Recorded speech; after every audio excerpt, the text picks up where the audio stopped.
แจ่มแจ้งบ่สงสัย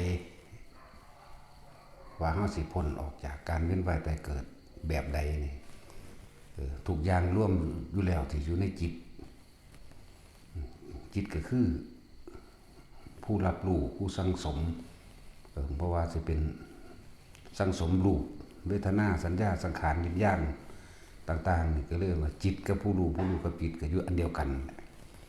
แต่ว่าเฮ็ดจังใดเฮาสิควบคุมมันบ่ให้มันไปคิดปรุงแต่งให้มันเป็นไปต่างๆนานาสารพัดก็เกิดอารมณ์ความรู้สึกได้ที่โบราณเพิ่นเขียนใส่ปากคนตายเอาไว้จิเจรุนิจิก็หมายถึงจิตเป็นผู้สังสมทุกสิ่งทุกอย่างร่วมอยู่ในจิตนั่นแหละถ้าเฮาควบคุมเจตนาคือการคิดได้บ่ไปคิดถึงปรุงแต่งรูปร่างลักษณะท่าทางมันก็ดับของมันเองหรอกเคล็ดลับมันก็มีอยู่คือสอนให้ทุกคนอยู่เดียวนี้แหละเฮ็ดจังได๋เฮาสิทรงฌานเจริญฌานโดยการจับจุดอุณาโลมได้หรือทำความรู้สึกให้มันเกิดน่วงๆอยู่กลางหน้าผากกลางคิ้วหัวหน้าอกนี่ก็ว่าไปแต่ว่าเริ่มต้นก็คือเฮาเหลือบตาดูปลายจมูกเพ่งลงเบิ่งดังเวลาเฮาหายใจเข้านี่เฮาหายใจคือวิธีทำให้เกิดกระแนะอยู่ซุมื้อนั่นแหละให้มันอยู่ดังหักเข้านี่มั้ยอยู่ในโพรงจมูกลมหายใจสูดเข้าไปดังหักพูดออกโทพูดออกโทจนไปจับความรู้สึกทั้งลมหายใจก็ได้ไปอยู่ในแค่โพรงจมูกรู้สุดที่ดังหักข้างในแล้วก็เกิดอาการความรู้สึกได้เฮาควบคุมมันอยู่แค่นี้นึงเด้ควบคุมหรือสตินึกอยู่แค่นี้แหละเดี๋ยวมันจะสร้างสมสร้างกำลังของมันเองสร้างกำลังสร้างความไวในการรู้ทันความคิดนั่นแหละของมันเองอะไรจังวันนี้คือเคล็ดลับมันโหลดแต่ผู้ใดเข้าใจจิตได้แล้วก็นั่นแหละได้แล้วรักธรรมแล้วก็เฮ็ดไปเรื่อยๆสำหรับผู้ภิกษุนักบวชก็เฮ็ดเอาเต็มที่นั่นแหละเพราะว่าเฮาท่านแล้วท่านความอยากได้อยากดีอยากมีอยากเป็นมาแล้วเรียกว่าท่านใหญ่ท่านการฆ่าสัตว์ก็แม่นท่านการฆ่าการลักการปล้นการจี้การบังคับข่มขืนข่มเหงท่านการฉีดตัวท่านการกินเหล้าแล้วคือตัดออกแล้วสละออกแล้วเรื่องศีลห้าโดยทั้งกายและวาจาเฮาก็บ่มีการเบียดเบียนทำลายให้ผู้ใดผู้หนึ่งเสียชีวิตและทรัพย์สินแล้วเอิ้นว่าท่านแต่ว่าทุกอย่างมันก็เริ่มจากท่านภายนอกมานั่นแหละท่านภายนอกก็คือการได้ช่วยเหลือบุคคลผู้อื่นหรือให้กับข้าวกับน้ำให้อาหารก็ชื่อว่าให้ความอิ่มความสุขความสบายให้ความมีสุขภาพแข็งแรงก็ว่าไปให้อาหารชื่อว่าให้กำลังนี่คือเฮากระท่านไปแล้วจังคอยสะสมมาให้ยารักษาโรคก็คือว่าให้ความเป็นปกติสุขให้เครื่องนึ่งห่มคือว่าให้ความประดับประดาจนถึงให้ที่อยู่อาศัยขึ้นชื่อว่าให้ทุกอย่างก็ว่าไปแต่ท่านอันสูงสุดก็คือก็ชื่อว่าสูงสุดก็ว่าบ่ได้หรอกเพราะทุกสิ่งทุกอย่างเพิ่นให้ลงตรงที่ว่ามัชฌิมาคือธรรมทานนั่นแหละเพราะทุกสิ่งทุกอย่างก็ต้องอาศัยซึ่งกันและกันเพื่อให้เกิดขึ้นได้ท่านจากของภายนอกอาหารยารักษาโรคเครื่องนุ่งห่มที่อยู่อาศัยท่านในกะของในกายกำลังในการช่วยเหลือในการคือมาเฮ็ดเฮือนเฮ็ดสร้างซอยกันนั่นแหละหรือตักน้ำให้กันกินมื้อนี้แหละหรือมีงานอีหยังเกี่ยวกับวัดกับว่าหรือสาธารณะอันอื่นอีกมื้อนี้ก็เอิ้นว่าท่านของภายในหรือท่านเลือดนี่ถึงท่านในร่างกายเพราะเขาบ่ได้ถึงขั้นเอาชีวิตให้ไผได้ดอกเอาเฉพาะความเหมาะสมกับตนเองแต่ว่าท่านทั้งเบิดนี่ล้วนแล้วแต่เข้าสู่ภายในเด้ภายในคือความยึดมั่นถือมั่นภายในคือว่านี่อาหารกูข้าวกูน้ำกูเงินกูกูเอาอันนั้นให้ผู้นั้นกูเอานี่ให้มึงมันยังอ้างหรือว่ามันยังยึดหรือแม้กระทั่งว่าท่านในการแลกของ จากใดสิ่งใดสิ่งหนึ่งเอาของหน่อยไปแลกของหลายบางผลในท่านพวกนี้มีจิตถูกพันในผลอันนี้บ่เอิ้นท่านอันนี้บ่ได้เอิ้นว่าท่านบ่ได้เอิ้นว่าเสียสละอีหยังดอกเพียงแต่เอาของหน่อยไปแลกของหลายเฮาใส่ซ่อมละนึงเฮาอยากได้เท่าไหร่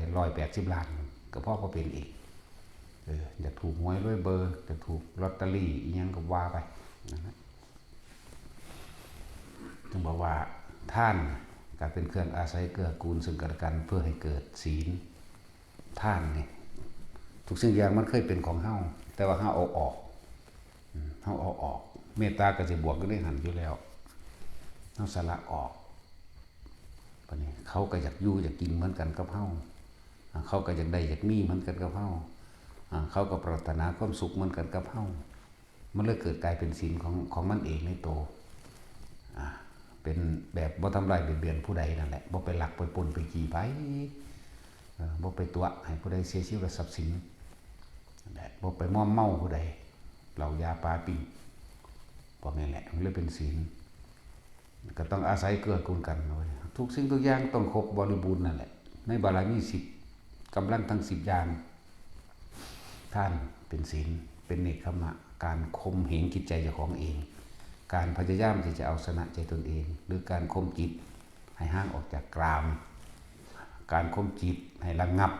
ให้ควบคุมตนเองบ่ให้ทำตามอำเภอใจข่มไว้อยากได้รูปร่างลักษณะท่าทางของคนนี้ก็บ่ต้องไปข่มขืนเขารูปเรียกว่ารูปความยินดีพอใจในรูปความยินดีพอใจในรสข่มเหงเจ้าของไว้บังคับเจ้าของไว้ฝืนบืนเจ้าของไว้ลดกลิ่นอยากได้กินแบบนี้ก็บ่ต้องไปลักไปปล้นไปจี้รูปลดกลิ่นเสียงนี่เองเรียกว่าเนกขมะการข่มจิตให้ออกจากกามจังว่าทุกอย่างมันต้องเสมอกันจึงเป็นไปได้ท่านศีลเนกขมะปัญญาการรับรู้ในกองสังขารหรือรู้เห็นตามความเป็นจริงในสิ่งทั้งหลายทั้งปวงว่ามีเกิดมีดับเป็นธรรมดาเขาถึงสัจจะได้นั่นแหละจังว่ามันต้อง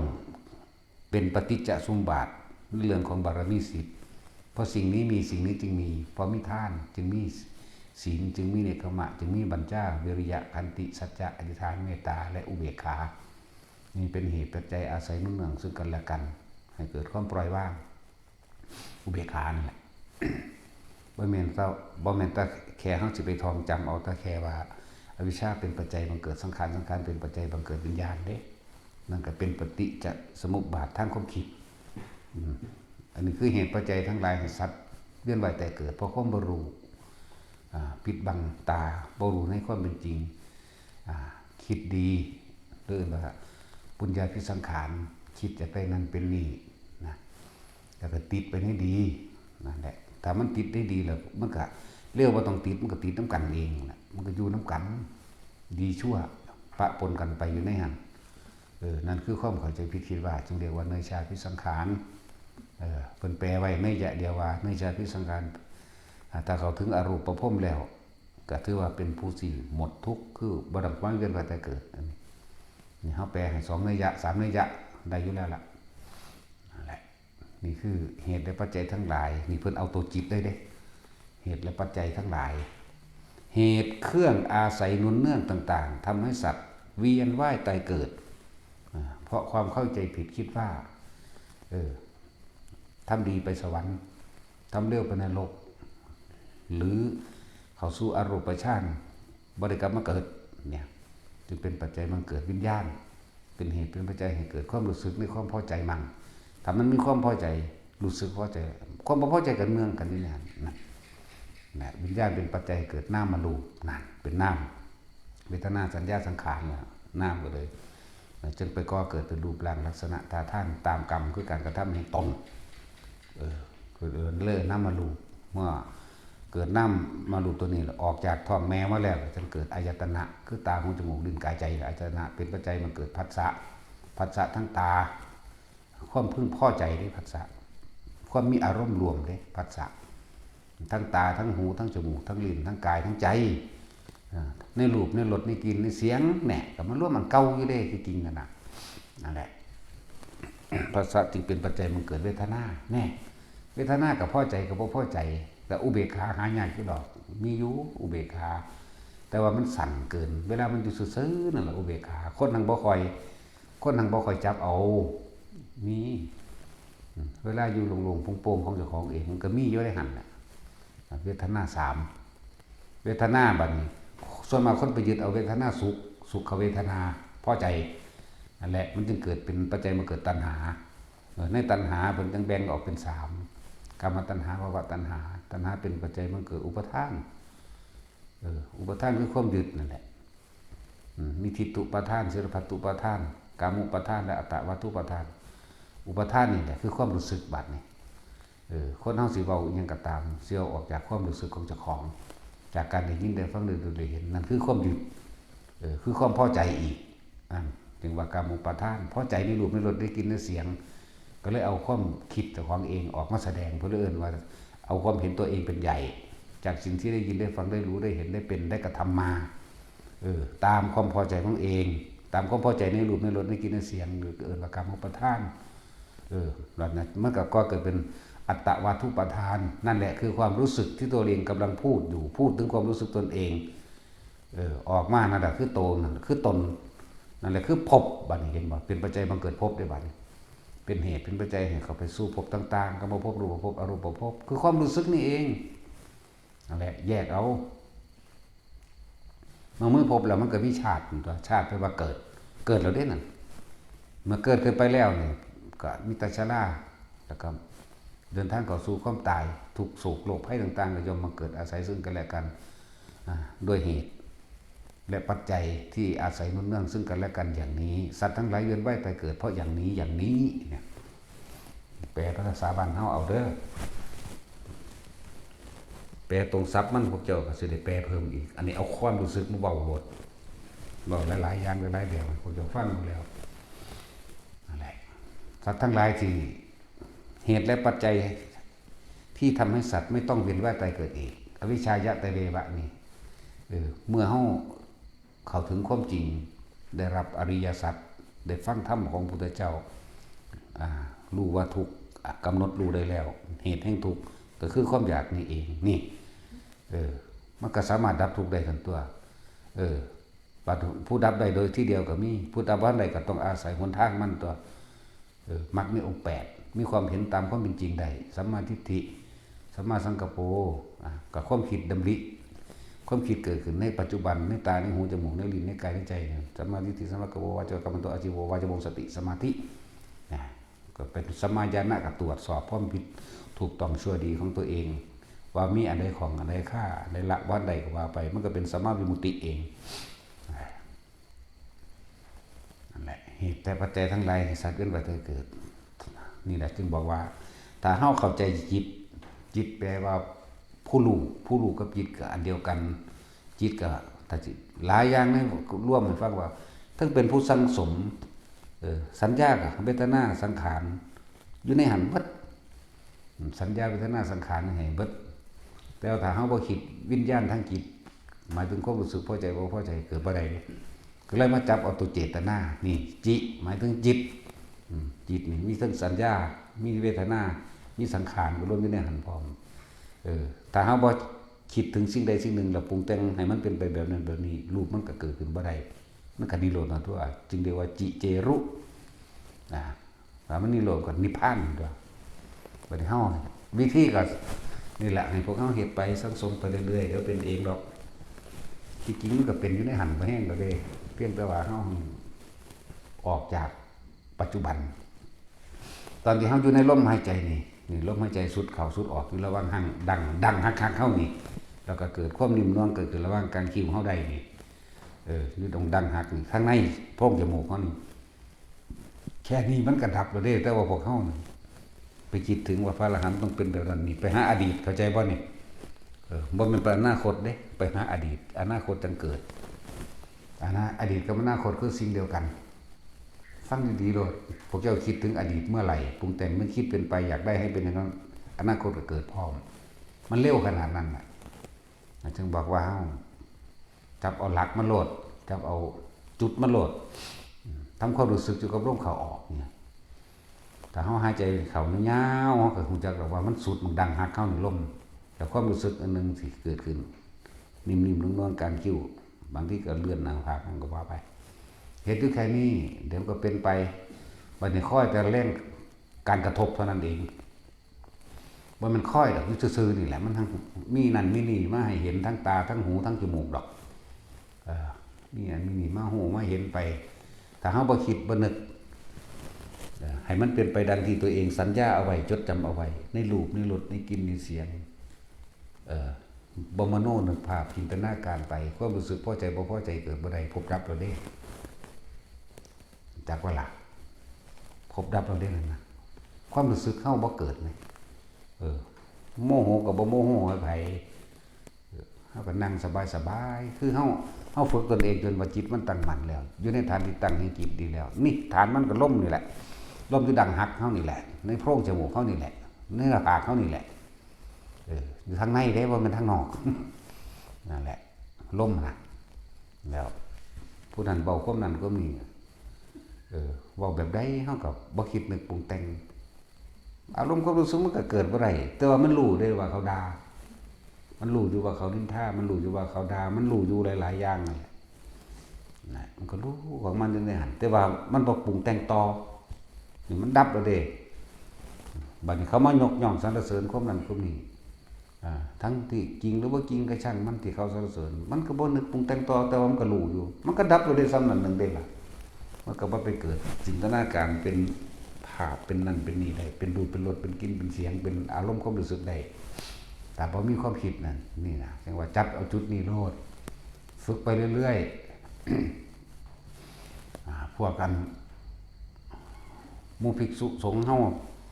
มีเวลาเต็มที่อยู่แล้วล่ะเฮาบ่ได้ไปกังวลในการทำมาหากินเฮาบ่ได้ไปกังวลเรื่องใดแล้วตอนนี้พวกที่มีภาระแล้วตัดบ่ทันใดหรือมีเครื่องของเกี่ยวผูกพันยังกันอยู่กับหนี้กับสินกับลูกกับอย่างก็ฝึกตนเองเหมือนเดิมแต่เฮาบ่ฝึกเฮาบ่สั่งสมไว้เฮาสิสั่งสมยามใดเฮาบ่สั่งสมกำลังจิตตั้งมั่นไว้เฮาบ่สั่งสมสมาธิเฮาบ่สั่งสมกำลังตัวนี้ไว้ที่มันพร้อมมันบ่พร้อมเป็นเด้เรื่องของความอยากตัณหาและอุปาทานคนพร้อมบ่เป็นเด้ความอยากได้อยากดีอยากมีอยากเป็นพ่อบ่เป็นเด้ตัณหานี่หาต้นก็บ่ได้หาปลายก็บ่มีหมายถึงว่าจักกูสิพ่อหม่องใดจักกูสิสุดหม่องใดนี่บ่มีเด้ก็เลยว่าสั่งสมไว้แม่นพวกเจ้าสิมีอาชีพหาปูหาปลาหาอยู่หากินขาเป็ดขาไก่ขางัวขาควายอยู่ก็แล้วแต่ต้องมีเวลาให้ตัวเองมั่นต้องมีเวลากับเรื่องนี้มั่นจักมันสิบ่นอนบ่คนนี่เบิดมื้อนี่เจ้านอนกลางเว้นเจ้าก็เฮ็ดกลางเว้นนั่นแหละฝึกเอาเมื่อฝึกไปแล้วเจ้าก็พยายามหลับอยู่ในฌานนั่นแหละหลับโดยการทรงฌานหลับใน1ใน2มันก็หลับทั้งตัวมันตัดแต่บ่มีความคิดมันก็ตัดหลับทั้งตัวมันประจับจุดจดจ่อล่ะตอนนี้ลมเข้าลมออกอยู่นี่พอไปตัดเขาเฉพาะอาการปิติอย่างใดหนึ่งมันก็หลับทั้งตัวชั้น2ก็หลับดอกสำหรับคนทำงานเด้อนี่แต่สำหรับพวกเฮานั่นหมู่พระเน้นเฮานี่จับจุดมันจนได้ล่ะเฮ็ดไปสำหรับทั่วไปมันเจ้าสิมีอาชีพฆ่าสัตว์อยู่ก็ตามนะดูคนเด้อมันก็มีเป็นธรรมดาแหละความผิดพลาดแนวนั้นในการฆ่าสัตว์บางทีก็ลักเขามั่งก็มีตัวเขามั่งก็มีกินเหล้าก็มีฝึกตนเองได้ทั้งนั้นนะผิดเบิดในหาข้อนี่ก็สร้างของมันมันผ่านไปแล้วสิมันพร้อมมันบ่พร้อมเด้แต่ว่าให้เฮ็ดปัจจุบันให้มันเป็นหลากหลายสาขาอาชีพแม่นว่าคนที่เป็นโสเภณีขายตัวอยู่กับสร้างมึงสิบ่นอนจักเทื่อบ่วะมึงสิบ่มีเวลามานอนพักผ่อนติแม่นบ่ล่ะแล้วก็ฝึกตนเองไว้เรื่อยๆตัวก่อนที่สินอนนี่นะก็นึกถึงลมหายใจปั๊บโลดเอาวันนี้กูปราศจากการงานนั่นนี่แล้วเว้ยนอนจักพักจักครู่ก็น่าจักชั่วโมง2 ชั่วโมงก็ได้ครับเขามาสู่ลมหายใจ ศีลก็เป็นเองดอกบ่หัตถสมาทานก็ได้ดอกถ้าเข้าใจดีแล้ว แต่ว่าถ้าบ่มั่นใจก็เรียกว่าเจตนาตรักตั้งใจโดยตนเองสมาทานโดยตนเองตั้งเจตนาโดยตนเองนะหลายเบาไปกับเดี๋ยวคิดอันนั้นอันนี้คิดบ่ออกก็เลยว่าเวลาใดขณะใดที่เราอยู่กับลมหายใจนี่หายใจเข้าสุดแค่ดังหักเข้านี่โพรงจมูกเข้านี่ในโพรงจมูกแล้วมาสุดแค่ดังหักนี่จากดังหักก็มันหักหม่องมันสิต่อคิวนี่แหละมันก็เป็นแล้วเพราะว่าจิตใจความคิดของเฮาตอนนั้นบ่ไปเบียดเบียนทำลายผู้ใดบ่ทำลายเบียดเบียนบ่ไปลักปล้นจี้ผู้ใดดอกนั่นก็เป็นของมันเองแล้วนะศีลสมาธิก็เกิดอยู่ในหันแล้วล่ะนั่นแหละปัญญามันก็คอยสังสมของมันเองดอกศีลสมาธิและปัญญามักมีองค์8ร่วมอยู่ในหันบารมี10ก็ร่วมอยู่ในหูดังเฮานี่แหละทานศีลนี่ก็มาปัญญาวิริยะขันติสัจจะอธิษฐานเมตตาแล้วก็อุเบกขานั่นร่วมอยู่ในนี่เลยเด้ความคิดมันบ่ไปมันก็อุเบกขาตัวมันอยู่ในลมหายใจเข้าออกไงทานก็อยู่ในหันศีลก็อยู่ในนี่อยู่ในลมหายใจเฮานี่แหละนั่นแล้วปัญญามันก็คอยสังสมไปที่จริงคนมันมีปัญญาอยู่ดอกคนมันรู้โพดดอกแต่ว่ามันยังบ่อาจสามารถละในปัจจุบันขณะใดจักบ่ล่ะรู้โพดเบาเรื่องเกิดมาเท่าไรก็ตายเท่านั้นไผก็ฮู้หมดนั่นแหละเกิดมาก็เพียงแค่ว่าหากินซ้ำตายผู้ใดก็เข้าใจได้ความหมายนี่แหละเจ้าสิมีอาชีพหยังจะกินแค่อิ่มเจ้าสิมียศธรรมดาศักดิ์สุร่ำรวยเท่าไรเจ้าก็ร่ำรวยไปตายนั่นแหละคนจนๆก็หาอยู่หากินไปตายนั่นแหละคนรวยๆหาอยู่หากินไปตายเพราะนั้นก็เข้าใจทุกสิ่งทุกอย่างบ่มีหยังกี่ลังอย่างยืนบ่มีหยังแน่นอนจากอันจักอย่างดอกนะผู้ใดก็เข้าใจเบิดแหละแล้วคนบ่จักธรรมะอีหยังด้วยจักเด็กจักน้อยเกิดมาศาสตร์เดียวก่อนที่ตายเฮ็ดมันเต็มที่เนี่ยมันก็ยังเข้าใจอยู่ได้ล่ะแต่ว่ามันบ่ฮู้จักวิธีว่าสิออกซื่อๆเพราะว่าความบ่ฟังความบ่ไผความพิจารณาซื่อๆและสำหรับทุกอาชีพการงานนะจะเป็นหยังกระช่างทหารตำรวจคู่หรือคนเฮ็ดหัวเฮ็ดสวนคนหาปูหาปลาทุกอย่างนั่นแหละเจ้าสิฆ่ารักเจ้าสิฆ่าสัตว์อยู่กระสร้างเจ้าสิลักอยู่มั่นกระตามเจ้าสิเฮ็ดพืชประพฤติผิดในกามอยู่กระสร้างเจ้าสิตัวคนอยู่กระตามเจ้าสิกินเหล้าอยู่กระตามคนที่เคยมันฝึกได้ทั้งนั้นเด้ฝึกไปเรื่อยมันก็ค่อยละออกไปเองดอกอีกอย่างนึงก็คำว่าฝึกคำว่าสะสมสมาธิมื้อนี้คำว่าสังสมกำลังนี่คือกำลังใจเด้กำลังที่สิบ่ให้ความคิดของเฮานี่ไปปนกี้ขาทำลายไผเด้ฝึกเอาตอนนอนก็ได้ก็อยากสิบอกวางได้แล้วผู้ใดก็มีแนวทางของไปของมันอยู่ดอกในตนเองแหละฝึกเอาสะสมเอาบ่มีผู้ใดเฮ็ดให้ไผได้คือกินข้าวล่ะอิ่มแทนกันบ่ได้ก็แล้วกันหน้ากินข้าวนี่แล้วกินไปเรื่อยบ่ได้นับดอกบ่ได้กำหนดดอกว่าสิเอาจักค่ำจึงอิ่มกินไปเรื่อยมันอิ่มเอาเองอะไรอย่างว่าสะสมไปเรื่อยอาชีพใดก็ช่างเฮ็ดเลยบ่เสียหายผู้ใดบ่เบียดเบียนไผพร้อมบ่ต้องไปอาศัยสถานที่ใดๆพร้อมถ้าบ่เข้าใจก็มาฝึกซะก่อนตัวมาฝึกเป็นแล้วก็ต้องไปเฮ็ดเอาได้ลำพังตนเองไปทำเอาอย่าลืมว่าอยากได้หยังเฮ็ดเอาเด้ในโลกอันนี้บ่มีไผดลบันดาลให้ไผเด้ถึงแม้ว่าจะมีการช่วยเหลือแบ่งปันก็เพราะตัวเองได้เคยช่วยเหลือแบ่งปันบุคคลผู้อื่นมาก่อนตัวเองจึงได้รับการช่วยเหลือและแบ่งปันนี่อันนี้เป็นของที่สลับซับซ้อนเข้าไปอีกโดยปุเรภพชาติที่เคยเกิดมาแล้วในการก่อนเฮาเห็นคนที่ทุกข์ยากลำบากน่าสงสารทุกข์บ่มีหม่องสิอยู่สิเศร้าอาศัยอยู่ตามใต้สะพานลอยอาศัยอยู่ในที่ต่างๆเล่ร่อนไปเรื่อยนั่นน่ะเดี๋ยวเห็นปุ๊บคนที่มีธรรมหรือจิตที่มีเมตตาอยู่มันวืบเข้าไปน่าสงสารอยู่แต่ว่าบ่ซอยเพราะคนผู้นั้นบ่เคยช่วยไผมันเป็นแบบนี้เด้ที่ว่าบ่ได้รับการช่วยเหลือ นะจนก็ว่าจะเคยรับการช่วยเหลือพึ่งพากับคนที่มีกรรมเกี่ยวกันจึงช่วยเหลือกันนั่นแหละเรื่องนี้ก็เป็นอะไรจินไตในจักน้อยบ่เป็นแต่คิดคนขึ้นมาหรอกแต่ว่าก็ต้องเว้าหลายอย่างคนที่เกิดมาที่ว่าสัตว์โลกเป็นไปตามกรรมมันก็เป็นแบบนี้ทุกสัตว์ในโลกนี้มนุษย์ทั้งเบิดในโลกนี้ที่บ่เคยเกิดเป็นญาติกันบ่มีเลยแต่ว่าด้วยอกุศลกรรมอาจจะทิ่มแท่งซึ่งกันและกันอาจจะผิดเถียงกันเกิดความบาดหมางกันเป็นศัตรูกันเฮ็ดให้ห่างกันก็มีเฮ็ดให้กลับมาทำลายกันอีกก็มีแล้วแต่อันใดสิหนักสิเบามันหลายโพดเว้าโดยละเอียดมันก็เว้าบ่ได้ที่เพิ่งเอาถ้าเฮามองโลกกว้างๆนี่เด้อมองกว้างๆข่าวสารต่างๆต่างประเทศเขาสู้กันเขาเป็นนึงคือโหดเหี้ยมว่าแต่นั่นแหละเขาก็เคยฆ่ากันแบบโหดเหี้ยมนั่นแหละตัวอย่างหนึ่งคือพวกเขานี่พวกเขาบ่คิดได้ว่าเขาสิเป็นบาปเป็นกรรมแนวใดเรื่องอย่างเช่นว่ามดแดงมาเจาะปิ้งปลาเจาะปิ้งกบเจาะกองเขา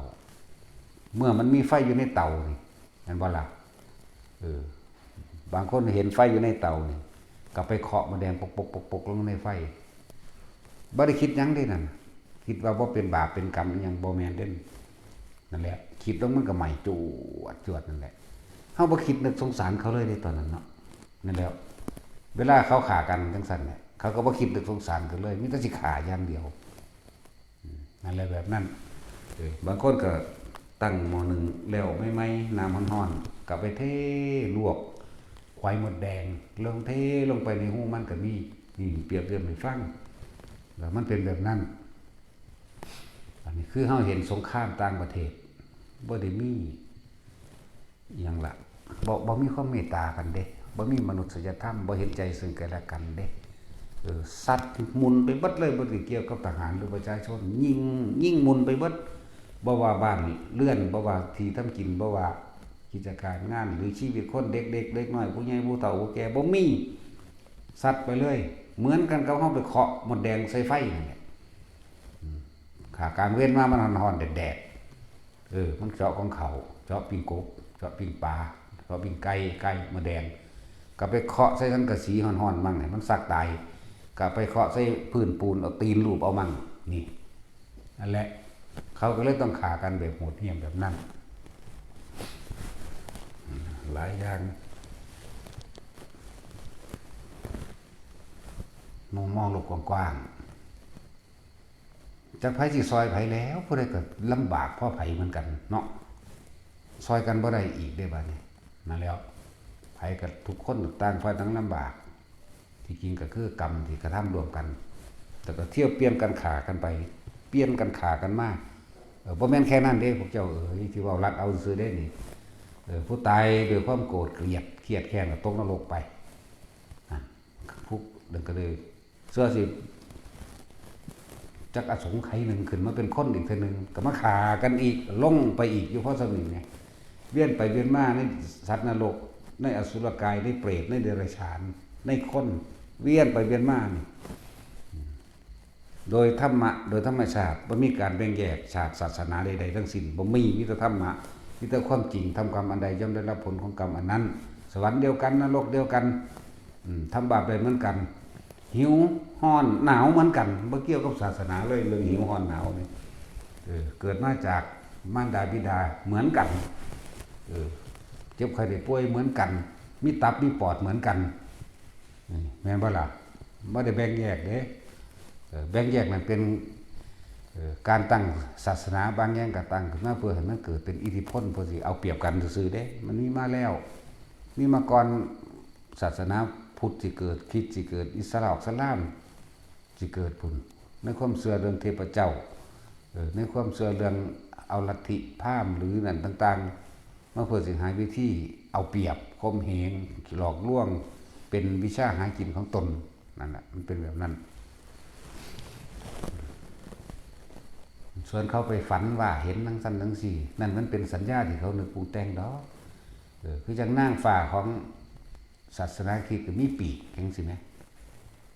นั่นแล้วจังซั่นแล้วอีกพวกนึงก็มีแบบมันเป็นสัญญาที่มันปรุงแต่งออกมาซื่อๆดอกนะหน้าการแล้วของไทยก็เป็นไส้ชะดงชะดานี่แหละไส้ก็มีบ่ไส้ก็มีก็เป็นคือธรรมดาคนเฮานี่แหละนั่นแหละจึงบอกว่าธรรมะนี่บ่ได้แบ่งแยกเกิดแล้วต้องแก่ต้องเก็บต้องตายเสมอกันเบิดไม่เลือกบุคคลสัตว์พระพุทธเจ้าเพิ่นร่วมกันเบิดเด้สัตว์ทั้งหลายหมูหมากาไก่สัตว์เดรัจฉานกับสัตว์คนทุกคนก็เอิ้นว่าสัตว์เทวดาพรหมเอิ้นว่าสัตว์แล้วเพิ่นเอิ้นสัตว์ทั้งหลายทั้งเบิดเด้นี่เพราะว่าถ้ายังมีตัณหาคือความอยากอยู่สัตว์ทั้งเบิดเป็นไปตามการกระทำของตนเองดอกสัตว์บัดนี้สัตว์นรกนั่นมนุษย์สันนิริยโตนี่ตอนเป็นคนอยู่นี่จิตใจโหดเหี้ยมอำมหิตมีแต่ความอาฆาตแค้นมีแต่ความอยากแก้แค้นมีแต่ความอยากเอาขึ้นมีแต่ความอยากสะใจมนุษย์สเตโตนี่ถ้าว่าแยกเรื่องมนุษย์มีแต่ความโลภมนุษย์เดรัจฉานโนนะ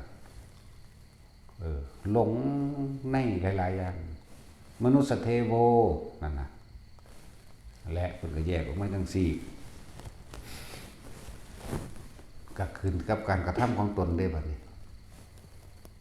บ่มีผู้ใดมารับบาปรับบุญผู้ใดได้ตัวเองเฮ็ดเองล้วนๆเด้อ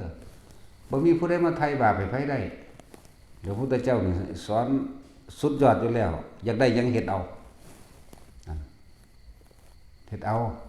อันผู้อื่นรอคอยผู้อื่นมาเฮ็ดให้ศาสนาอื่นๆอันเป็นเทวนิยมทั้งหลายให้ผู้อื่นรอคอยผู้อื่นมาดลบันดาลให้เด้แล้วความเชื่อกับความจริงนี่โอ้ยมันไกลกันหลายเพิ่นเรียกว่ามิจฉาทิฏฐิความเห็นไม่เป็นไปตามความจริงมีโทษร้ายแรงยิ่งกว่าอนันตริยกรรมที่ยังไม่สำนึกได้จักบ่ล่ะถ้าอนันตริยกรรมสำนึกได้มันยังมีเขตเด้มีเขตกำหนดอยู่ว่าเท่านั้นเท่านี้จึงจะพ้นแล้วจึงจะไปนิพพานได้เด้นั่นแล้วอันพวกนั้นบ่มีเขตบ่รู้ว่ายามใดกูจังสิพ้นมาได้เร็วก็บ่ฮู้ช้าก็บ่รู้100 ล้านอสงไขยก็บ่รู้หรือ1เพียงแค่1อสงไขยก็บ่รู้นี่นั่นแล้วนึกว่าถ้าว่าเป็นอนันตกรรมที่สำนึกได้คือเทวทัตจังซี่ก็ยังมีกำหนดด้วยว่าเมื่อเธอพ้นออกจากกรรมอันนั้นแล้วเธอก็จะได้เกิดเป็นพระปัจเจกองค์หนึ่งแน่ก็ยังว่ามีเขตอยู่ไหมแล้วชื่ออธิกะเหมือนกันกับอาชาติศัตรูก็สิเหมือนกันบัดแต่อาชาติศัตรูสิพ้นก่อนนี่อันนั้นตริกรรมก็ยังมี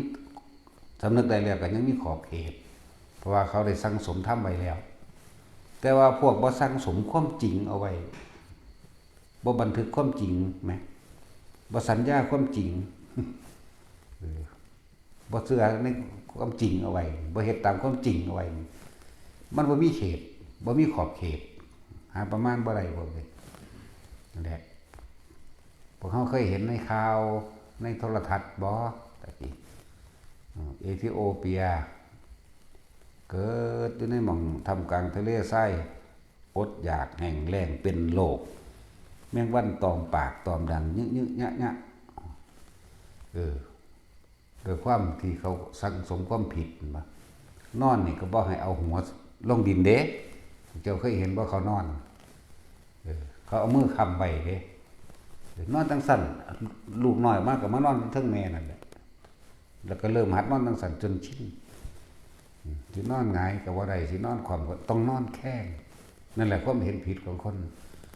ทั้งที่เขตป่าและอุดมสมบูรณ์แต่ว่าบ่กล้าทำมาหากินแผ่นดินสิปีนทับเขานั่นคือความเสื่อของเขาเด้อึดอดอยากตีบตันทั้งปัญญาอีกประเทศชาติอื่นๆที่เคยมีกรรมต่อกันมารังแกข่มเหงเบียดเบียนกันมาฆ่ามาปล้นหรือมาใส่กลไก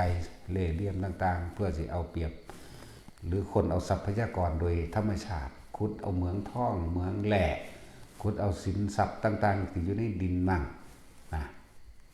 ทั้งที่เขาก็มีที่อาศัยทำกินโดยลุ่มน้ำอเมซอนต่างๆนะ แต่ว่าบ่กล้าทำกินยันบาปจังซั่นแล้วพระเจ้าสิลงโทษนี่มันเสื่อเห็นบ่ล่ะนั่นแหละแล้วก็หลายๆประเทศที่เขาสงครามกันนี่ก็ฆ่ากันเนี่ยเหี้ยมโหดอำมหิตได้พวกนี้บ่ย้านผู้อื่นเจ็บปวดเลยเฮามาคิดเบิ่งเด้อว่าบ่ย้านผู้อื่นเจ็บปวดตอนที่เฮาฆ่ามดแดงนี่เทียบง่ายๆนี่พวกเฮาไปเคาะมันใส่ไฟจวดเฮาบ่ย้านเขาเจ็บปวดเด้นั่นแหละระวังเหมือนกันว่ามันบ่มีหลายแต่ว่าเฮาฆ่าเท่าใดล้านๆตัวแล้วมันจื้อบ่ได้บัดเนาะสะสมตัวสัตว์เดรัจฉานมันก็ชีวิตนึงว่ามันบารมีบ่ถึงเฮาแต่มันหลายล้านตัวมันถึงคือกันเด้บัดนี้มันหลายล้านตัวจักบ่ล่ะนั่นแล้วถือว่าอันเฮาไปเหยียบน้ำว่าแผลสิเศร้าแล้วไปแกะออกเป็นฝีต่อเป็นหนองต่อเป็นแผลติดเชื้อต่ออันนั้นแหละมันร่วมตัวกันนั่นแล้วนี่อาจินไตนี่จักน้อยบ่เป็นตะคิดมาเว้าดอกแนวมันเป็นของละเอียดลึกซึ้งอยู่นั่นแหละจนป่วยตายได้นี่มันสิก็มีนะว่าเขาสงครามกันเด้อเบิ่งเอารถแต่สมัยใดแหละสมัยใดแล้วถ้าเฮามองออกไปกว้างๆโดยขอบเขตประเทศไทยเฮานี่ก็สงครามมาตลอดเด้บ่แม่นบ่ตลอดเด้สงครามกับเวียดนามก็เท่าใดเป็นจำๆดอกแต่ว่าก็บ่หลายเฮาก็ถึงเฮาบ่เคยแพ้เฮาก็ได้รับผิดด้วยกันนั่นแหละก็ได้รับผิดภัยสงครามเพราะว่ามันมีกรรมต่อกันมากญี่ปุ่นเขาบุกคนที่เคยมีกรรมต่อกันก็ได้ทำลายได้ยิ่งได้ฆ่ากันไปถ้าสิไล่มาตะพ่อได้เข้าใจได้ครับพุ่นล่ะแต่สมัยพระเจ้าตากพระนเรศวรลบมาเรื่อยพระเจ้าตากลบมาเรื่อยพวกอันเขมรก็มา100ตีทั้งหลังเรื่อยนี่พวกมีกรรมต่อกันก็ซัดกันไปซัดกันมาอยู่เพราะฉะนี้ต่อมาก็สงครามโลกครั้งที่2อินโดจีนเวียดนามยังก็ว่าไปก็ตีขอบนั่นขอบนี่เฉพาะซั่นนี่ไม่บ่ได้ถือว่าโดนแล้วเขมรแดงสู้กับเขมรดำอีหยังนี่ประเทศไทยก็ได้รับผิดมานำนี่พศ22นึงเด้แน่แต่พวกเฮาบ่ได้รับข้อมูลข่าวสารซื่อๆเด้พวกเฮาเลยบ่รู้จักว่าภัยอันตรายต่างๆสารพัดมันมีอยู่ทุกหย่อมย่าเป็นไปตามกรรมที่ตัวเองกระทำร่วมกันกับเขากุศลกรรมก็ร่วมกันกับกุศลกรรมถึงเวลาเฮ็ดบุญเฮ็ดหยังก็มาทำกันเอิ้นกุศลกรรมอกุศลกรรมถึงเวลาแล้วก็ออกไปเจ็บไปปวดน้ำกันไปฆ่าไปแกล้งแย่งขิ้งกันนั่นแหละแต่ว่าสิ่งที่เปลี่ยนแปลงได้ก็คือการฟังธรรมได้ยินได้ฟังธรรมแล้วปฏิบัติธรรมได้เปลี่ยนแปลงได้เด้พวกนี้แล้วตอนนี้เฮาก็ยังหลบกับเขมรนั่นบ่ซั่นแต่เฮาคือบ่ได้ไปซั่นเฮาก็ส่งเสริมสนับสนุนทางด้านอาหารตัวอาหารเครื่องนุ่งห่มยารักษาโรคและเครื่องใช้ไม้สอยเครื่องอำนวยความสะดวกสบายต่างๆนี่คือเฮากำลังทำกุศลกรรมเฮาบ่เข้าไปรวมในอกุศลกรรมเฮาเฉพาะจะแบบนี้นะนั่นแหละ จิตใจของเฮาเองจิตใจตอนนี้บ่เคยรังเกียจชนชาติใดบ่มีชนชาติถือว่าสัตว์เสมอกันบ่รังเกียจจักชนชาติบ่รังเกียจจักคนเลยสงสารเบิดทุกคนเพราะเฮาสงสารตัวเองเมตตาตนเองเฮาเข้าใจแล้วเฮาเข้าถึงพร้อมเมตตากรุณาตัวเองเป็นแล้วมุทิตาตนเองก็เป็นแล้วอุเบกขาตนเองก็เป็นสัตว์อื่นก็ย่อมบ่แบ่งแยกเป็นประเทศใดก็ช่างบ่ได้รังเกียจเขมรพี่ก็บ่ได้รังเกียจลาวบ่ได้รังเกียจพม่าบ่ได้รังเกียจอินโดจีนอินโดนีเซียยังบ่ได้รังเกียจอเมริกโกยบ่รังเกียจรักตนเองเสมอผู้อื่นรักผู้อื่นเสมอด้วยตนนี่นั่นแหละถ้าเฮาบ่มีธรรมของพระพุทธเจ้ามันสิเปลี่ยนแปลงตัวเองบ่ได้เลยมีแต่ความอาฆาตบาดหมางซึ่งกันและกันหรือทำกรรมซึ่งกันและกันจริงๆสัตว์เดรัจฉานที่เขาเกิดมาเขาก็คนคือเฮานี่แหละตะกี้ก็ดีเขาบ่ได้จะเกิดมาเป็นสัตว์แล้วเขาก็บ่ได้เกิดมาเป็นอาหารแต่ว่าเขาเกิดไปตามกรรมของเขาคือพวกเฮากำลังเป็นอยู่นี่พวกเฮาสิตอนนี้พวกเฮาต้องรับกรรมหยัง ตอนนี้เป็นกรรมดีเป็นกุศลกรรมจงรักษากุศลกรรมให้ดีรักษาไว้ไปเรื่อยมันก็ค่อยสูงขึ้นจนพ้นออกไปเลยหมดละส่วนผู้บรักษามีตั้งแต่อยากได้อยากดีอยากมีอยากเป็นอิจฉาริษยาข่มเหงรังแกดูถูกปล้นกี้อกหักผิดหวังกินเหล้าได้มาถูกใจดังใจทั้งกิเลสตัณหากินเหล้าจังสิแม่มันไปทั้งสั่นเดียวมันเลยลงต่อทางต่ำเขายกท่านเป็นที่หนึ่งนี่ยังพ่อซอยเรือได้ซอยเรือนะนี่ยังหายได้หายยากยี่เด้คนติสละตัวเองสละทุกสิ่งทุกอย่างเพื่อบุคคลผู้อื่นได้นี่นั่นแหละทำไมทุกคนสังสมและศึกษาพวกเจ้าเคยเห็นข่าวทางอิสราเอลแท่งเลบานอนหรือสมัยบิลเดนสู่กันประกันโอ้ยเป็นแต่ตัวมันละลูกเล็กเด็กแดงจักสิเอากันจังได้จังสิหาอยู่หากินจังได้กินน้ำเพื่อนปนด้วยสารเคมีต่างๆมื้อนี้ก็เพราะตัวเองเคยไปเอาสารเคมีต่างๆไปเบียกันนั่นแหละไปใส่ยาพิษต่างๆตามแหล่งน้ำต่างๆน้ำลาดเวลาหามาหากินนั่นแหละแต่สิเว้าเรื่องเปรียบเทียบเนี่ยก็คือเรื่องวิทุตภะขาล่างเผ่าพันธุ์พระพุทธเจ้านั่นแหละกับเผ่าพันธุ์เจ้าของเองนั่นแหละมันก็ดีแต่ว่าด้วยความเรียกว่าอกุศลกรรมถึงเวลามันให้ผลซึ่งกันและกันเด่นสมัยหนึ่งวิทุตภะตลอดทั้งทหารที่รวมกันอยู่นั่นนะย้อนขึ้นหลังไปว่ารู้ล่ะว่าสิอาสมใครใดคนในตระกูลของพระพุทธเจ้าเฮานั่นนะเมืองศักเมืองกบิลพัสเนี่ยคนในเมืองกบิลพัสไม้การครั้งหนึ่งนานมาแล้วนั่นแหละคนพวกนี้เป็นคนแต่ว่าหมู่วิทุตภะตลอดทั้งพวกบริวารทั้งหลายที่ฆ่ากันนี่ไปเกิดเป็นป่าอยู่ในบึงในหนองน้ำแห่งหนึ่งชาวเมืองกรุงกบิลพัสพวกนี้โดยผู้นำของมหานามะ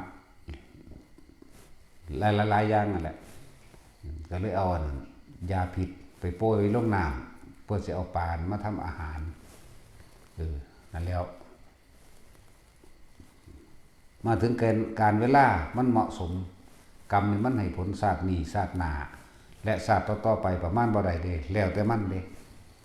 แล้วแต่ความหนักความเบาก็ว่าแล้วแต่มันแล้วแต่ความหนักความเบาเป็นช็อตๆไปเป็นช่วงๆไปในสุดท้ายแล้วพวกที่บ่มีกรรมต่อกันคือพระพุทธเจ้าเฮาแน่คือก็มีอยู่เด้ที่จริงมีอยู่ห้ามอยู่ห้ามเหมือนเดิมก็พระองค์ห้ามตอนนี้แหละมีอยู่กับต่อกันแต่ว่าเป็นกุศลกรรมบันห้ามบ่ให้เฮ็ดในสมัยนั้นบันห้ามอยู่พ่อแม่อย่างเพิ่นสุดท้ายแล้วก็ด้วยความถูกว่าดูถูกว่าเป็นลูกทาสว่าเป็นลูกทาสว่าสิ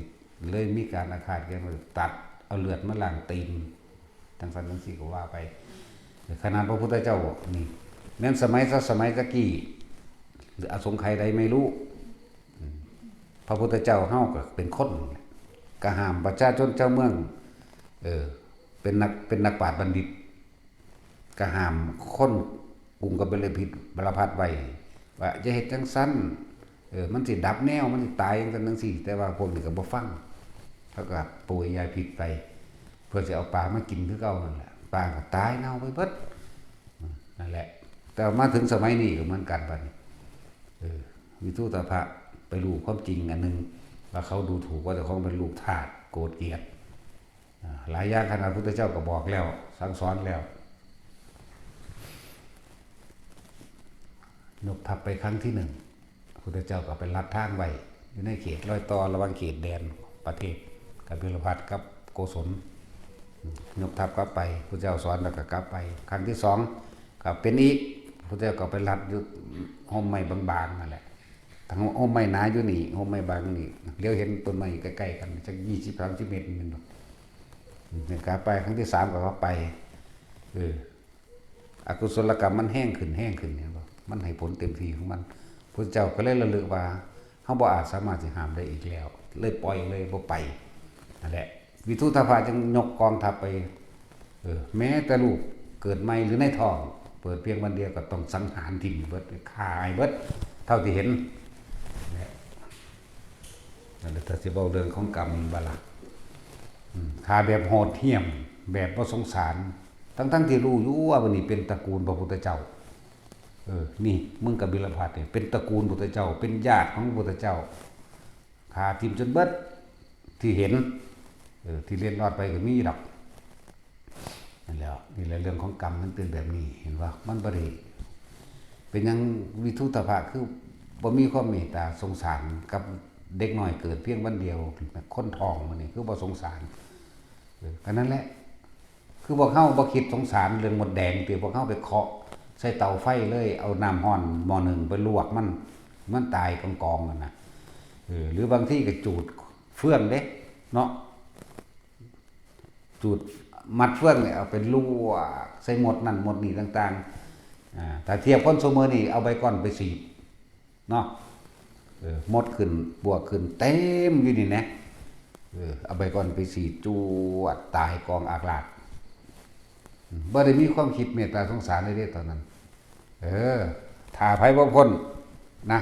เมื่อถึงเวลาอกุศลกรรมตนตามท่านก็จะได้รับแบบนั้นแหละ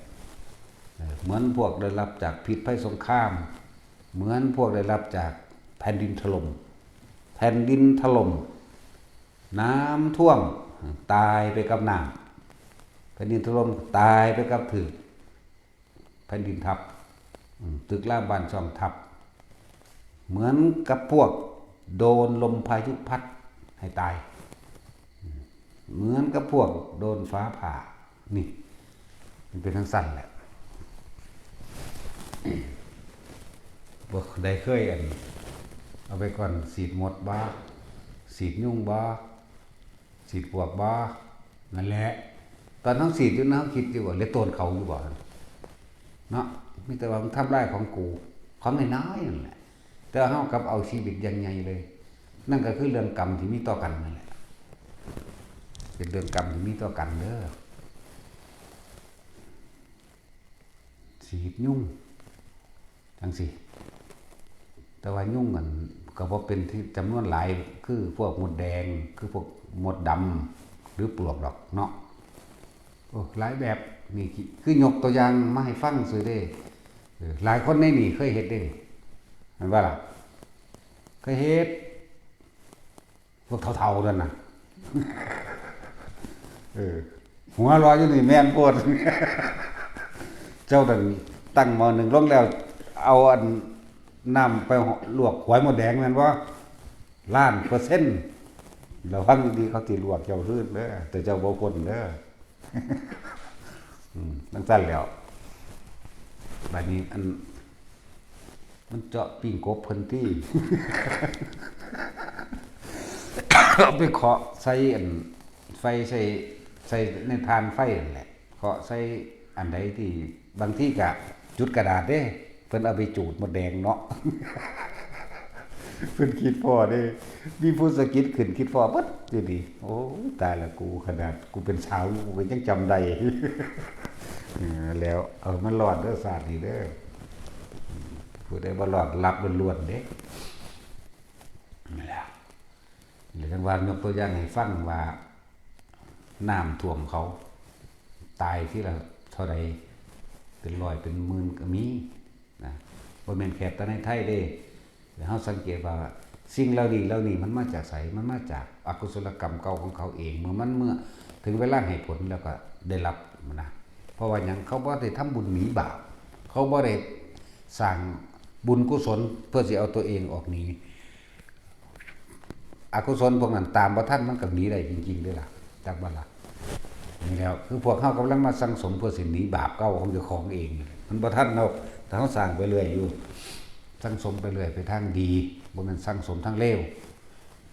พวกสั่งสมทางเลวแม่นเจ้าสิรวยปานใดก็สร้าง มื่อถึงเวลาอกุศลมันให้ผลซึ่งกันและกันเศรษฐีหมื่นล้านก็ยังหักดิบลงบาทเดียวเลยล่วงปัวลงบาทเดียวบัดถือเขายึดบ่แม่นถือเขายึดกะโดนภัยธรรมชาติแผ่นดินถล่มเนี่ยแผ่นดินถล่มลงมาจีบเลี้ยงสัตว์หรือทำโรงงานอันใดอันหนึ่งเนี่ยเฮ็ดให้ชิบหายเบิดเลยวันนี้ตายแล้วกูบ่ได้ทั้งเป็นหนี้เป็นสินไว้นี่ทันทีนั้นหนี้มันสิเป็นหนี้ดีหนี้สิได้อยู่บัดนี้มันเสือกกลายเป็นหนี้เสียโดยบ่มีทุนอีกแล้วนี่ก็มีเด้ถูกไฟไหม้ทรัพย์สมบัติวอดวายถูกแผ่นดินถล่มถูกน้ำท่วมโปโจรปล้นพระราชายึดมื้อนี้มีเบิดเด้แล้วบ่แน่จักอย่างเด้อถ้าพวกเจ้าบ่ทำบุญหนีเอาถ้ามันมีบุญกุศลอยู่มันก็ค่อยเฮ็ดให้เกิดปัญญาหรือชั้นฉลาดและลึกลับแต่ว่าก็มันลึกลับเพราะว่าเป็นเรื่องของกรรมไฟแทนที่สิใหม่มาในบ้านเจ้าของเองสำหรับคนมีบุญมันบ่ใหม่มันก็ล่ามโดดไปหม่องอื่นอ้อมๆมันก็มีเด้นั่นแหละเพราะว่าเจ้าของเป็นผู้ทำบุญกุศลสร้างเอาไว้อยู่พวกคนเป็นเบิดบุญบาดนี้นั่นน้ำมาพัดเอาชิบหายเบิดกิจการกำลังรุ่งเรื่องคิดว่าเอานี่ลงทุนเพิ่มจาก10 ล้านก็น่านี่ไปยืมมากเพราะว่ามันมองเห็นกำไรคิดเอาไว้แล้วน้ำท่วมชิบหายเบิดบาดแล้วกันสิเอาเงินใส่มาฟื้นฟูหนี้ก็ยืมไว้บ่แห้งนั่นคือเรื่องของกรรมหลายอย่างคนดอกสิว่าคือว่าคนเรานี่คนอีสานหรือคนกรุงเทพหรือคนใดก็แล้วแต่เถอะในประเทศไทยประเทศต่างๆไปร่วมกันถือขาตายอยู่ในพวกประเทศเลบานอนอิสราเอลเหมือนบ่ร่วมแล้วจะทำกรรมร่วมกันไว้เด้คนบ่ฮู้จักกันเด้นี่เอาผู้นึงอยู่อุดรผู้นึงอยู่อุบลผู้นึงอยู่กาฬสินธุ์ไปร่วมกันที่พุ่นไปทำงานร่วมกันฮู้จักกันได้บัดแต่พวกนึงอยู่สุพรรณซะเนาะพวกนึงก็ว่าไปร่วมกันที่พุ่นบัดนี้พวกเกาหลีก็มีประเทศนั้นประเทศนี้ไปร่วมกันไปรู้จักกันไปถือขาร่วมกันนี่นั่นสมัยตะกี้พวกเจ้าอาจจะเป็นพี่เป็นน้องเป็นหมู่พวกเดียวกันเคยไปลุ่มตีลุ่มขาเขาก็ได้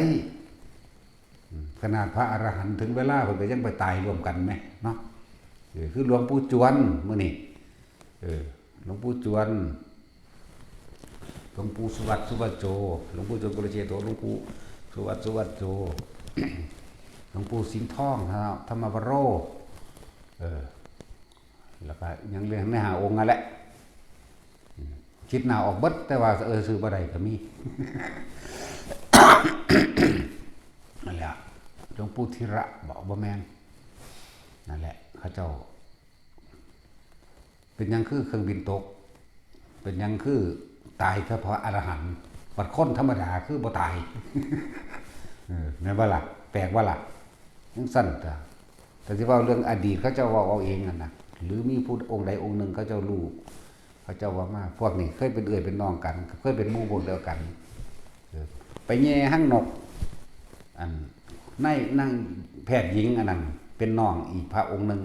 เป็นผู้ไปหาไม้สาวมาให้ใจว่าล่ะไม้เศร้าจากไม้เศร้าบ่ไม้ไผ่ยาวๆนะไม้สอยมะม่วงจังซี่เขาเอิ้นไม้เศร้าผู้นึงหาไม้มาให้ผู้นึงก็ซี่บอกเอารถกันนะพวกนักบินนั่นน่ะหั่งนกอยู่หั่นเด้จังซี่น่ะไปแย่มันมันอยู่ในหันตกว่าตายพี่พวกสมรู้ร่วมคิดกันโดยมีความเห็นเดียวกันว่าเอามาปิ้งมากี้มาขามันนั่นแหละส่วนพวกนี้บ่ได้คิดว่าสิขาพวกที่รอดนั่นน่ะเรียกแต่ส่งเสริมสนับสนุนร่วมกันซื่อผู้นึงหาไม้มาหาไม้ยาวๆมาเพื่อสิสอยมันลงมานั่นเองผู้นึงมันบ่ตายก็เป็นผู้ทุบให้มันตายผู้นึงก็ดังไฟกี้ สั่นแล้วบัดสุดท้ายเห็นบ่ล่ะหลวงปู่สุวัตก็คืออยู่ทางสุรินทร์ศรีสะเกษพุ่นคือไปหากันได้เห็นบ่ล่ะหลวงปู่จวนก็คืออยู่พุ่นบ่ล่ะผู้ทอกพุ่นหลวงปู่คืออยู่สกลนี่นั่นแล้วบัดคือไปขึ้นเครื่องบินร่วมกันอยู่อุดรนั่น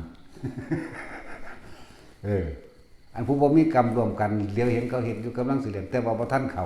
หลวงปู่บัวก็ยังดึงไว้อีพ่อใหญ่บัวดึงไว้อย่าไปหาเขาอย่าไปขี่รถไปน้องๆถึงก่อนเขาตัวหุ่นเด้เรื่องภายในเด้นี่ขี่รถไปนี่คนบ่เคยขี่เครื่องบินแบบนี้ เครียดให้หลวงตาเครียดให้หลวงตาเกิดมาสิได้ขึ้นเครื่องบินทีเดียวก็บ่กูขึ้นถึงนั่งอำต่ำไปในรถแล้วพูนไปยินข่าวว่าเครื่องบินตกอยู่ปทุมธานีพระอรหันต์ตายเบิด จังมาคิดได้เห็นบ่ล่ะจังซั่นแล้วผู้บ่มีกรรมร่วมกันแต่ผู้นี้ก็ร่วมอยู่หั่งร่วมแบบว่าเดี๋ยวเห็นเขาแต่ว่าไปบ่ทันเขา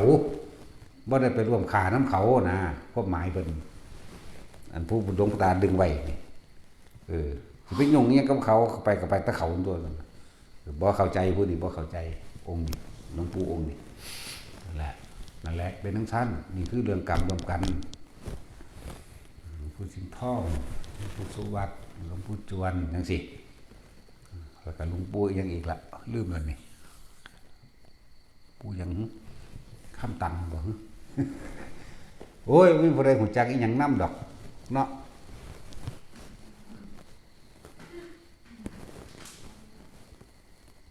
เลยหลวงปู่วันบอกปู่วันอุตตโมเนาะวัดธรรมแสงดาวเนาะและมื้อนี้แหละพระเจ้าก็ตั้งสี่แหละอีกองค์หนึ่งที่หลวงตาดึงไว้สิแลนไปตายยังกับเขา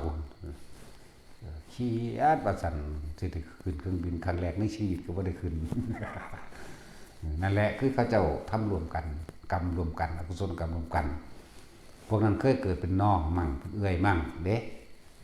ร่วมกันนั่นน่ะพวกนักบินนั่นน่ะพวกผู้หญิงลูกนั่งแพทย์หญิงแพทย์อย่างนั้นน่ะ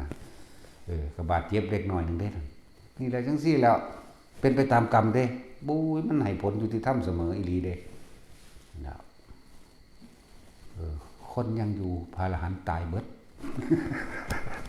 แปลกว่าล่ะนั่นแหละแบบเดียวกันแหละกับกรรมเวลามันนำท่านพระโมคคัลลาพระโมคคัลลาก็บ่ฮู้ว่าฆ่าพ่อฆ่าแม่ไว้แต่อสงไขยใดเด้นั่นน่ะมันไม่ธรรมดาเด้เหาะนี้แล้วครั้งที่1ออกทั้งช่องน้อยทั้งพระแก่หน้าต่างแล้วพระแก่ก็เลยแล้วครั้งที่2ก็ไปเหมือนเดิมครั้งที่3มานึกเบิ่งแล้วอ้าวบ่ทำก็บ่แล้วเว้ยก็เลยมานั่งอยู่ซื่อๆให้เขาฆ่าซะ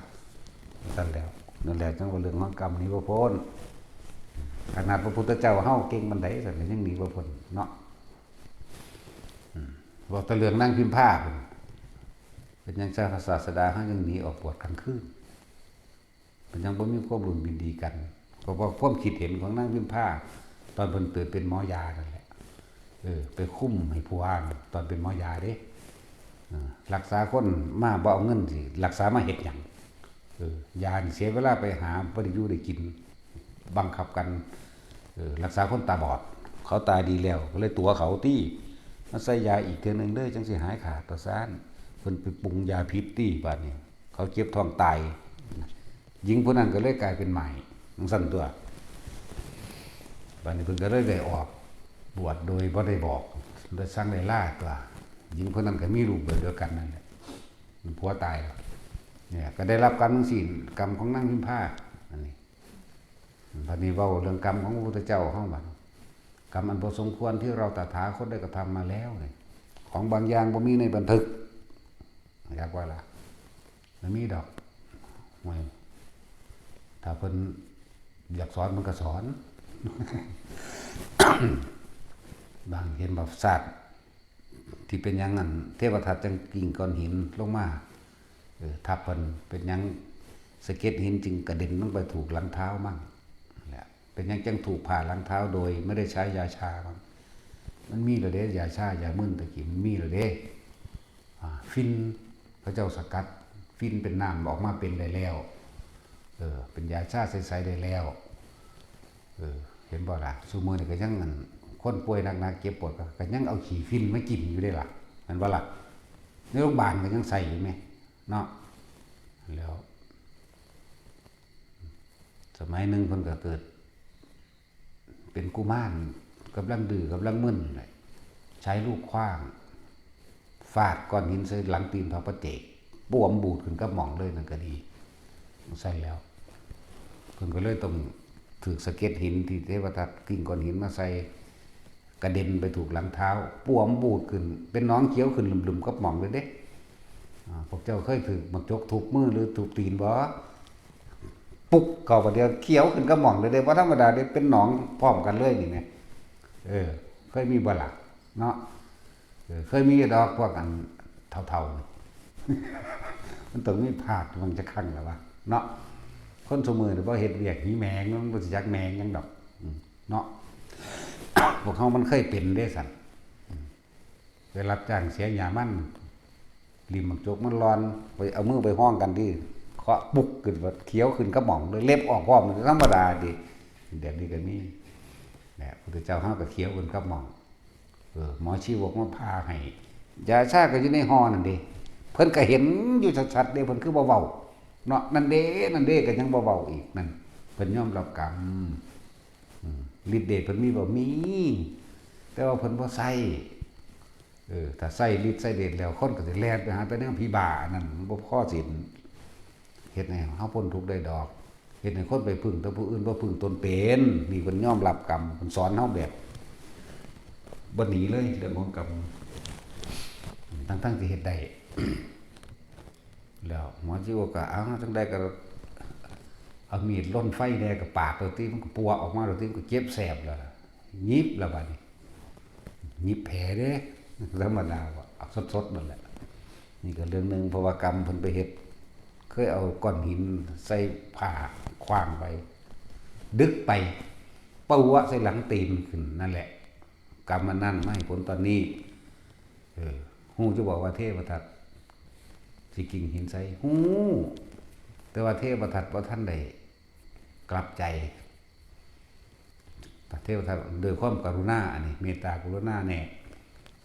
ถ้ามื้อนี้เทพทัตบ่ได้กลิ้งหินใส่เพิ่นนี่เทพทัตสิหัวอกแตกตาย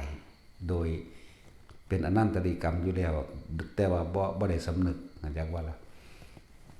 ฮู้อยู่บ่คือให้ไปก็ว่าที่ไปนั่นแหละก็เพราะว่าตัวของเองโตเพิ่นเองสมัยหนึ่งคือไว้ใส่พวกจะเป็นอ้ายกับน้องกันนั่นน่ะเอาก้อนหินทุ่มน้องชายตายแล้วก็เอาเมียน้องมาเป็นเมียเจ้าของนี่แหละมันก็สลับไปสลับมาจังซี่เห็นบ่นี่กรรมมันให้ผลกันไปให้ผลกันมาเห็นบ่นี่บ่ว่าบุญบ่ว่าบาปเด้นั่นแหละก็เลยต้องยอมให้เทวทัตทุ่มกิ่งหินใส่เพราะว่าเจ้าของก็เคยทุ่มเขาตายชาตินี้กูต้องให้มันทุ่มคือกันถ้าเทวทัตได้ทุ่มด้วยความสะใจน้อยว่าเพิ่นได้ตีนอันเป็นฝีเป็นหนองขึ้นมาได้กูก็พอใจกูแล้วก็เลยผ่อนความสิหัวอกแตกตายกันตัวนี้ไว้นั่นแล้วจังซี่แล้วเดี๋ยวมันเพราะว่ากรรมสัตว์นั่นแล้วหลายอย่างเป็นยังเพิ่นก็อายุ80 ปีเพิ่นก็เคยขายยักษ์ต้นนั้น80 ปียักษ์ต้นกับเทวทัตนั่นแหละ80 ปีก็เลยมีอายุ80 ปีแบบนี้นี่เว้ารัดเอาเด้แต่สิเว้าเต็มๆนี่มันยาวโพดเว้ารัดเอาเป็นยังเพิ่นเคยเจ็บท้องไปกินอาหารเป็นพิษได้นะก็นั่นแหละก็เพราะว่าเพิ่นไปปรุงยาพิษให้เขากินนั่นบ่แม่นยาพิษไปปรุงยาพิษมันผิดก็เขาก็เลยต้องเจ็บท้องแน่แต่ว่าบ่ได้กินน้ำทั้งที่บอกพระอนุนไปตักพระอนุนก็บ่ไปตักให้พวกขบวนเกวียนนั่นข้ามแม่น้ำไปตอนนั้นน้ำขุ่นนี่พระอนุนว่าน้ำขุ่นเกวียนเขาก็ข้ามไปนี่สิหาล่ำไปเมื่อกี้นี่ก็เลยบ่ไปตักให้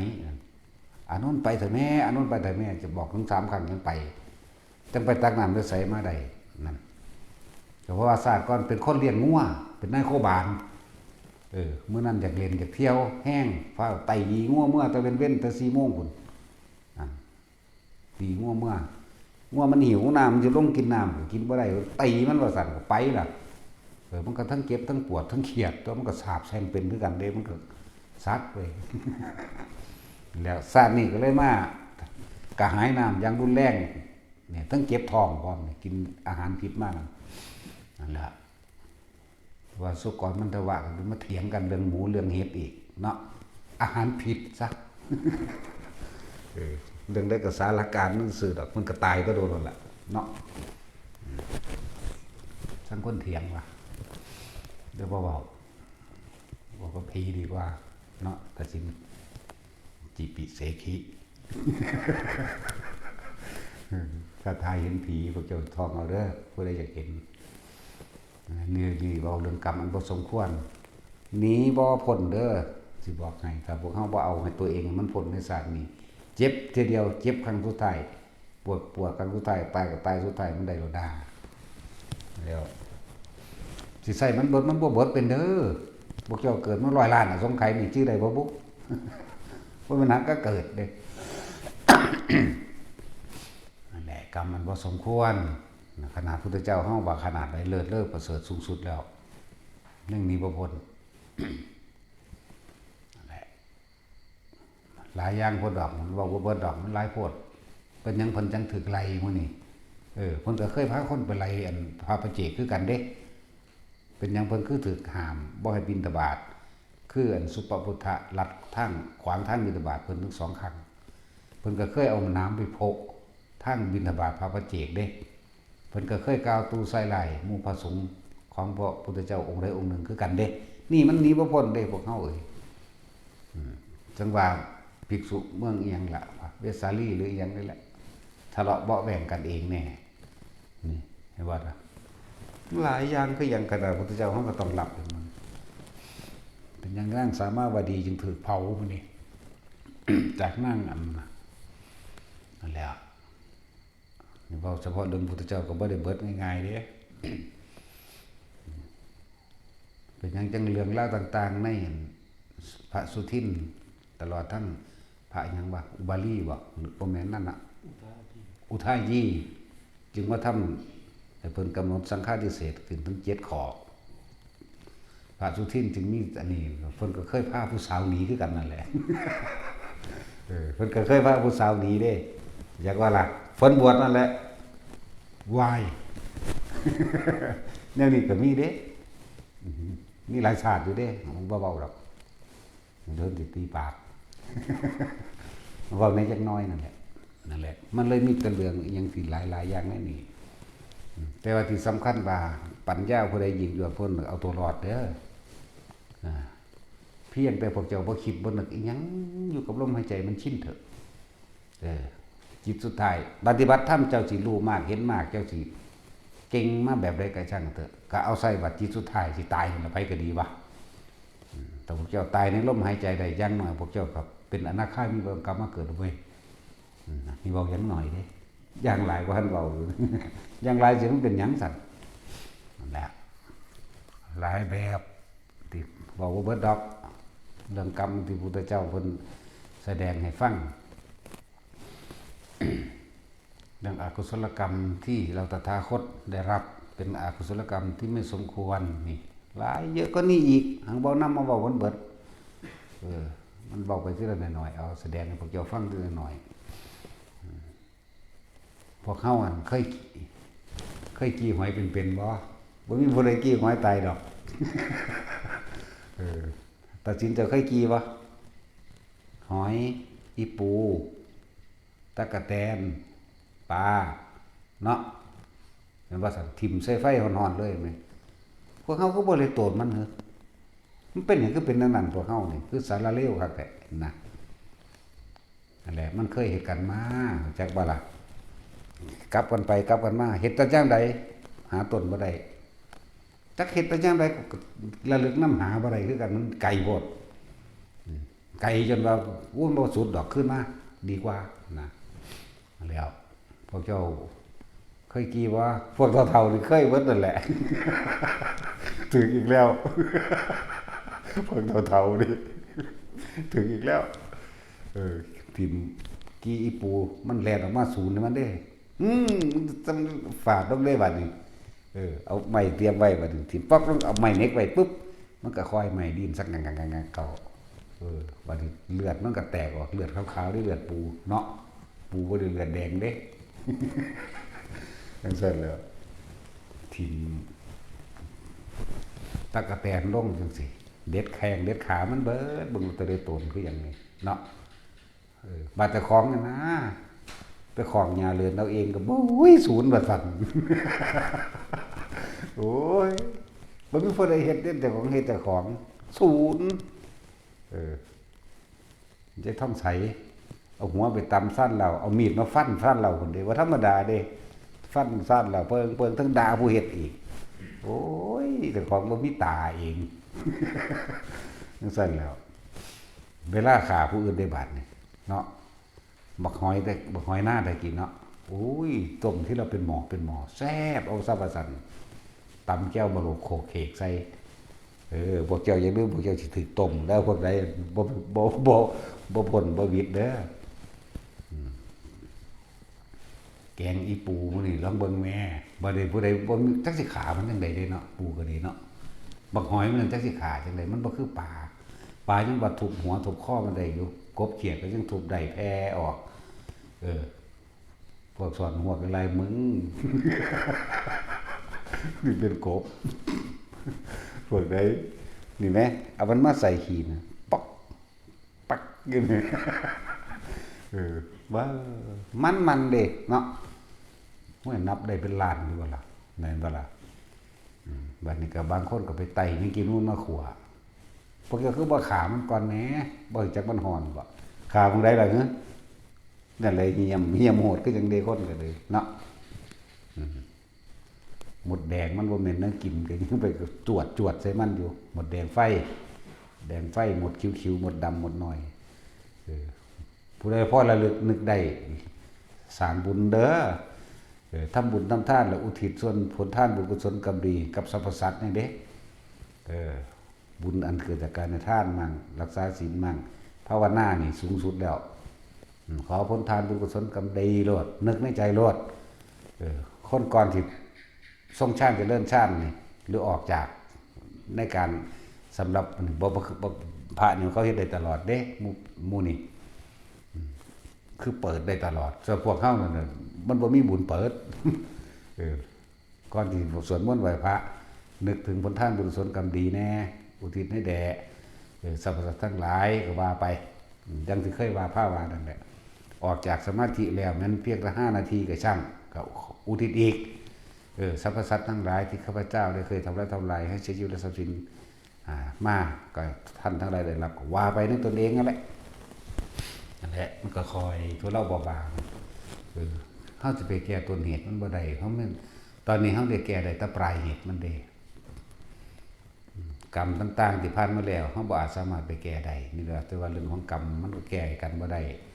ตอนนี้เฮาแก้แต่ปลายเหตุมันก็เลื่อนว่าพยายามทำบุญหนีบาปทำบุญกุศลหนีบาปอกุศลหนีไปเลยหนีไปพ้นไปนิพพานทั้งตัวยิ่งวิธีนี้ของเฮาก็เป็นวิธีที่ง่ายๆนึงมั้ยพวกใดมีสติรู้อยู่ในลมหายใจเข้าออกสุดอยู่ตรงดังหักนิ่มนวลตรงกลางลำพาการคิ้วเฮ็ดอยู่แค่นี้สะสมไปเรื่อยเป็นเองดอกอันอื่นๆนั่นน่ะบรรลุบ่บรรลุก็จังมันเถอะก็ให้รู้อยู่ในปัจจุบันเถอะนะแต่ที่ฟ้าเรื่องการให้ผลของกรรมกายทั้งเรื่องของคนทั้งเรื่องของสัตว์ทั้งเรื่องของงัวของควายเยอะแยะได้ทั้งที่อันนำอดีตนิทานมาเว้าให้ฟังนั่นน่ะบ่ว่าสิเป็นเรื่องของพระ ทุกองค์นั่นแหละพุทธเจ้าทุกองค์ก็ได้ขนาดพุทธเจ้าของพระโคดมเฮานี่ก็เหลือแหล่แล้วหลายเยอะแยะแล้วเรื่องของเฮาเองเรื่องของพระอรหันต์แต่ละองค์ที่ได้รับเป็นหยังพระโมคคัลลาคือถูกฆ่าไปจังซี่หลายโพดเป็นหยังพระอรหันต์บางองค์บรรลุในปากเสือเป็นหยังบางองค์บรรลุทั้งหอกดาบแล้วแหลมที่เขาแทงไว้ครับก็มีหลายแบบพวกเขามันบ่ทันได้พระสำเร็จนี่เนาะขนาดรุ่นนั้นแหมแล้วหลายโพดแต่อย่าลืมว่าพวกเขาต้องพวกอันแม่ชีมาบวชนี่ก็บ่ต่างจากพระดอกก็เฮ็ดเอาล่ะเว้ยในชีผู้ทั้งเบิดที่นี่ให้เขาคั่วตั้งแต่อันยายหม่องแหม่งพอเราบ่มีหูเขาเว้ากันเขาด่ากันเขาอันนั้นกันจังได๋แล้วก็เสยเพราะว่าเราบ่มีหูพวกมีหูอย่าเข้าไปมันสิตีกันแม่นว่าล่ะพวกมีหูนี่อย่าเข้าไปให้แต่ยายหม่องแหม่งผู้เดียว เอาก็แม่นความจริงตัวเราบ่มีหูเด้เขาบอกกันนั่นได้กูก็ยิ้มอย่างเดียวทั้งเดือเขาก็ด่าโอ้ยอีหามึงเอ้ยเด็กนะเพราะว่าเราบ่มีหูอย่าว่าล่ะหูเราหนวกเราบ่หูยินอย่างว่านั่นแหละเอาแต่ว่าทาน